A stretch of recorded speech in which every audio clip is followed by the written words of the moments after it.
हमारे YouTube channel के नए वीडियो पर आपका स्वागत है सभी दर्शकों का। हम यूजीसी पर फिर से एक अपना वीडियो लेकर आए हैं। आज पूरा देश हमारा लगता है कि यूजीसी के मुद्दे पर दो भाग में बढ़ चुका है, यूजीसी के समर्थक और यूजीसी के विरोधी। यूजीसी के समर्थकों को लग रहा है कि यूजीसी एक्ट अगर आ गया तो पूरा का पूरा देश बर्बाद हो जाएगा, उनका अस्तित्व संकट में आ जाएगा। और यूजीसी एक्ट के समर्थकों का सोचना है कि अगर यूजीसी एक्ट नहीं लागू हुआ तो भारत में दलितों और पिछड़ों का अस्तित्व संकट में आ जाएगा। दोनों ही धड़े अभी अतिवादिता के शिकार हो गए हैं और इसमें जो मूल चीज है उसको नजरअंदाज किया जा रहा है। जो लोग अंबेडकर जी का पक्ष लेकर हल्ला मचा रहे हैं वो अंबेडकर जी के बातों का अपने सहूलियत के अनुसार इस्तेमाल करते हैं, जिस तरह से गांधी की बातों का भी लोग सहूलियत के अनुसार इस्तेमाल करते हैं। जहां उनको फायदा दिखता है इस्तेमाल करते हैं, जहां फायदा नहीं दिखता है उसको भूल जाते हैं। आरक्षण के बारे में अंबेडकर जी ने नहीं कहा था कि जीवन भर के लिए आरक्षण व्यवस्था लागू रहनी चाहिए। और आरक्षण के लाभ लेने वालों से भी हमारा ये सवाल है कि जो आरक्षण अगर आप आईएएस बन जाते हैं तो फिर भी आपको आरक्षण की जरूरत पड़ती है, तो बड़ा हास्यास्पद है। आप ऐसा क्यों नहीं कर सकते कि अपने ही आप तय कर लीजिए कि अगर शेड्यूल कास्ट में या शेड्यूल ट्राइब में या ओबीसी में आरक्षण मिला एक परिवार को, वह परिवार डिक्लेयर करे कि हम अब आरक्षण नहीं लेंगे, मेरे बगल वाला परिवार को आरक्षण मिले। अगर आप पूरे समाज के बारे में सोचते हैं तो अपने ही समाज को आरक्षण दीजिए। आप जानते हैं कि एक स्टडी है सोशियोलॉजी में जहां यह सामने आया है कि एससी और एसटी में आरक्षण के कारण एक एलिट क्लास पैदा हुआ है, तो सारा आरक्षण उतने ही घरों में सीमित हो जाता है। भारत सरकार ने भी इसका सर्वेक्षण किया है लेकिन जानबूझकर लागू नहीं कर रही है। तो आरक्षण जब मिल जाता है तो आरक्षण उसी परिवार का ही छाती बन जाता है, उसी जाति उसी वर्ग में आरक्षण फिर गरीबों को नहीं मिलता।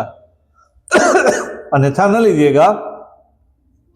लेकिन अगर आज चिराग पासवान जी बड़े नेता हैं, लेकिन रामविलास पासवान जी थे, उनके दोनों भाई विधायक एमपी थे, उनके जो रिश्तेदार विधायक एमपी थे, उसी तरह से हमारे मांझी जी भी हैं, पूरा परिवार उस आरक्षण का फायदा ले रहे हैं। तो आप जब अपने ही वर्ग के हित का बात नहीं सोचते हैं और गला फाड़ फाड़ कर चिल्लाते हैं तो हंसी आती है कि आप किसके हित की रक्षा की बात कर रहे हैं। क्या अपने जो आगे बढ़ चुके हैं आप लोगों में, आप अपने हितों को ही पूरी तरह सुरक्षित करने का बात तो नहीं कर रहे हैं। और यह है भी वास्तव में कि जो आगे निकल गए, प्रोफेसर हो गए, तो आपके सभी बाल बच्चे पढ़ेंगे, तो गांव में जो रहने वाला आदमी है उसका बाल बच्चा कैसे पढ़ेगा? इसकी व्यवस्था करने का प्रयास आप लोगों ने किया? नहीं किया। आप तो चाहेंगे कि आप ही का परिवार आरक्षण, अगर 10 सीट है तो आपके परिवार को ही 10 सीट मिल जाए। एक डायकोटोमी डेवलप हुई है आरक्षण व्यवस्था में, इसको ईमानदारी से स्वीकार करना होगा।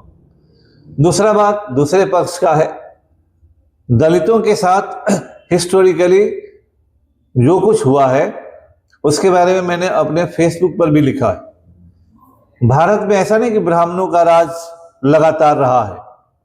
मैंने कहा कि ब्राह्मणों का राज लगातार नहीं रहा है और ब्राह्मण समर्थक राजाओं का भी शासन नहीं रहा है।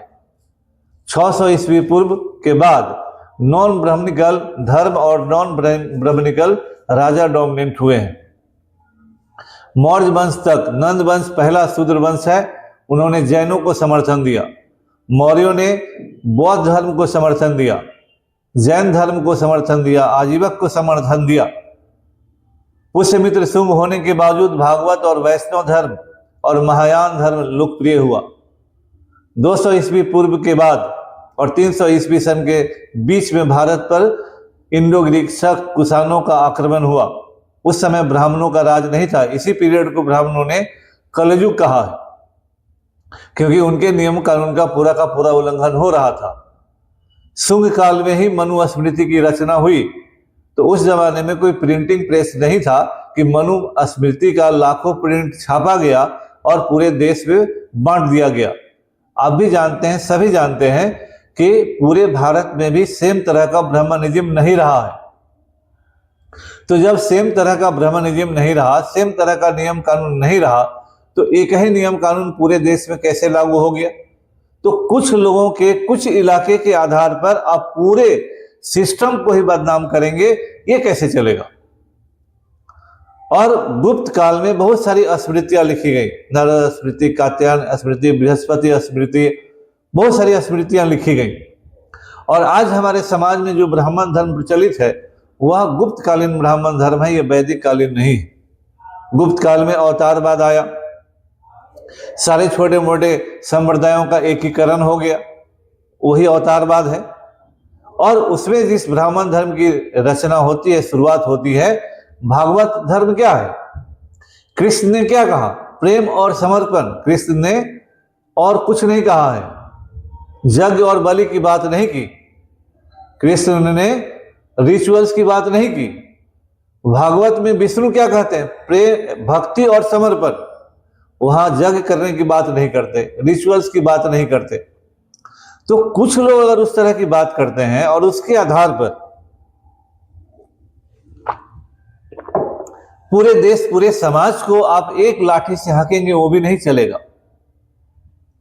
गुप्त काल के बाद भारत की स्थिति क्या रही, ये भी आप जानना चाहिए, पढ़ना चाहिए। भारत टुकड़ों टुकड़ों में बटा। हर्षवर्धन क्या था? कोई ब्राह्मण राजा था? हर्षवर्धन ने भी बौद्ध धर्म का संरक्षण दिया। हर्षवर्धन के बाद भारत पर क्या हुआ? हर्षवर्धन के बाद भारत टुकड़ों टुकड़ों में बैठा। सामंतवाद राजपूतों का राजा कहलाया। नॉर्थ इंडिया में, सभी जगह नहीं था। राजपूतों में भी कई ने ब्राह्मण धर्म को समर्थन दिया, किसी ने जैन को दिया।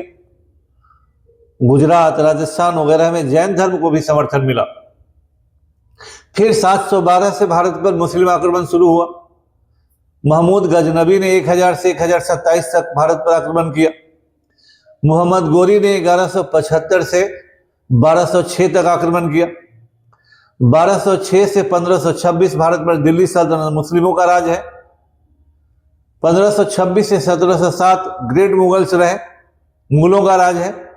तो 500 साल तो फिर मुसलमानों का राज हुआ। तो कहां से ब्राह्मण आ गए? कहां कहां ब्राह्मण रूल कर लिए? कहां ब्राह्मणों ने क्या कर लिया? शासक तो कौन था? शासक मुसलमान थे। और जब मुसलमानों का राज खत्म हुआ तो ईसाई आ गए, अंग्रेज आ गए। तो शासक तो अंग्रेज थे ना। वहां पर कहां से आपको ब्राह्मणों का राज लगातार दिखाई दे रहा है? 1500 से 1000 ऋग वैदिक काल में ब्राह्मणों का राज नहीं हो।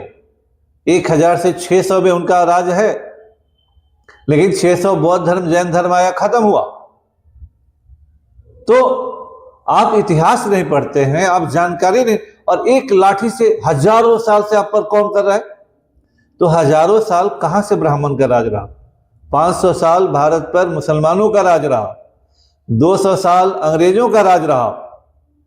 और जो इतिहास की किताबें हैं, या तो मुसलमानों ने लिखी है या तो अंग्रेजों ने लिखी है।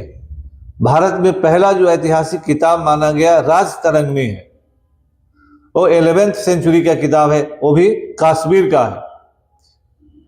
कल्हण पहला इतिहासकार माना गया। ब्राह्मणों ने तो वेद लिखे, ब्राह्मण ग्रंथ, आरण्यक लिखे, उपनिषद लिखे, पुराण लिखे हैं, वो इतिहास नहीं लिखे। खैर, उन्हीं से इतिहास निकाला जाता है, पुराणों से निकाला जाता है। लेकिन ब्राह्मणों का एक छत्र और वर्चस्व वाला राज कब कब और कहां रहा? किताबों में वर्चस्व के लिए झूठ बोल देंगे तो उसी को आप मान लेंगे कि पूरा का पूरा वही हो गया। एक किताब में किसी ने लिख दिया कि हाँ, किसी के मुंह में शीशा डाल दिया, तो शीशा डालने के बाद कोई जिंदा शीशा कैसे डालेगा? इस बात का भी अवलोकन होना चाहिए, इस बात का भी साइंटिफिक एनालिसिस होना चाहिए। तो रूलिंग एलिट क्या होता है और रूल्ड क्या होता है। अंग्रेजों ने जब भारत की सभ्यता संस्कृति को रॉटेन सोसाइटी कहा, रॉटेन धर्म कहा और कहा कि बैप्टाइज्ड हो जाओ, मुसलमानों ने अपने धर्म को कहा कि मेरे धर्म में आओ और सीधे अल्लाह के पास चले जाओ। सभी का यही तरीका होता है, अपने से विरोधी को भरपूर गालियां देते हैं और अपनी उपलब्धियों को इन्फ्लेट करके लिखते हैं। हमारे इतिहास की किताबें उन्हीं षड्यंत्रों का शिकार हो गई।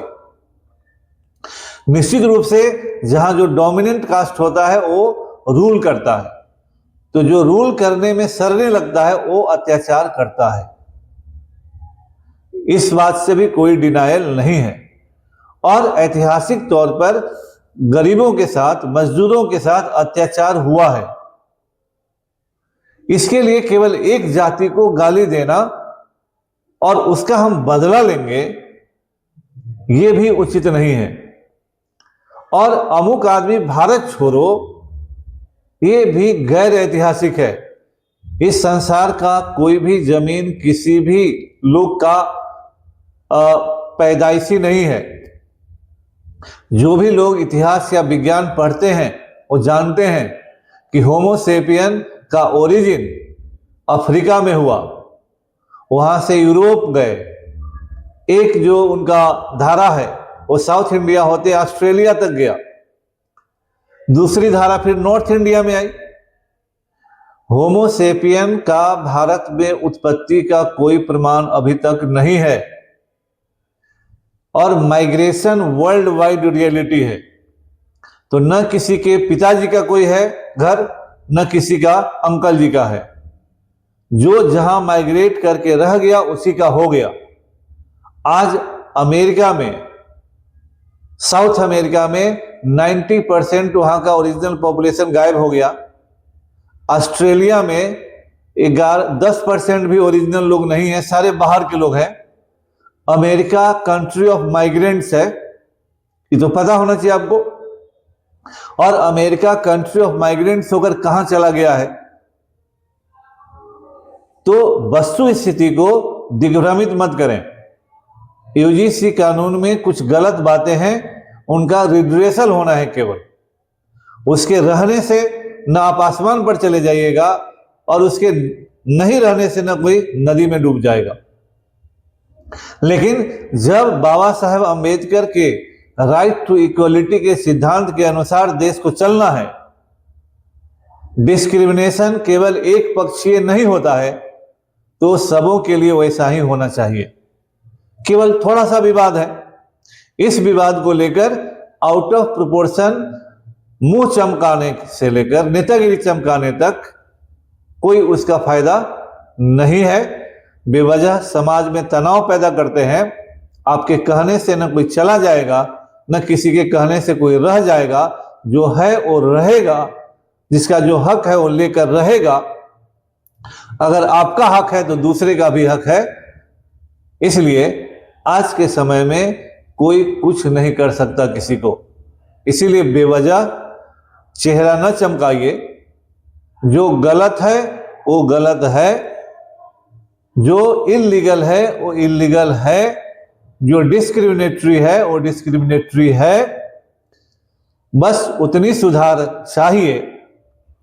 इस देश में रिजर्वेशन लागू है, इस देश में SC ST कानून लागू है, उसको कौन हटा रहा है? तो हर बात आपके अनुसार ही नहीं होगी। जो सही है वो होना चाहिए। कोई भी रैशनल आदमी सही बातों को गलत नहीं कहता है। इसलिए बेवजह अपनी बातों को जबरदस्ती नहीं ला दिएगा, क्योंकि जबरदस्ती लादने का जमाना नहीं है, ना आपका है ना मेरा है। आपका भी जबरदस्ती नहीं चलेगा, मेरा भी जबरदस्ती नहीं चलेगा। इसलिए सुप्रीम कोर्ट, संसद, जो भी मैकेनिज्म है सब वही बाबा साहब अम्बेडकर के द्वारा लागू किया मैकेनिज्म है। हालांकि मैं उस बात से इत्तेफाक नहीं रखता, क्योंकि संविधान सभा थी, कई कमेटियां थी और एक कमेटी के चेयरमैन बाबा साहब अम्बेडकर थे, ड्राफ्टिंग कमेटी। उस ड्राफ्टिंग कमेटी का चेयरमैन भी उसी कांग्रेस पार्टी बनवाई थी, जिसको मेजोरिटी थी। बाबा साहब अम्बेडकर की पार्टी को मेजोरिटी नहीं थी। वह मिलजुल कर लोगों के द्वारा बनाया गया है। तो एक को डिफेम मत कीजिए, और एक को फेम मत कीजिए। यह देश सबके बनाने से बना है, केवल आपके बनाने से नहीं बना है। जो आगे लोग थे उन्होंने ही देश के लिए कुर्बानियां दी हैं, जान दिया है, धन दौलत दिया है, तो उसके कुर्बानियों को इस तरह से नजरअंदाज करने से नहीं चलेगा। इसलिए यूजीसी कानून पर जो बेवजह का बयानबाजी, प्रदर्शन, इतना सारा चीज हो रहा है, वह तुरंत बंद होना चाहिए और सरकार को चाहिए कि इमीडिएट एक्शन ले और इस चीज को निपटारा करे। ये कोई बहुत बड़ी बात नहीं है, ये बहुत बड़ी समस्या नहीं है, इसका निपटारा सरकार तुरंत से तुरंत करे। धन्यवाद।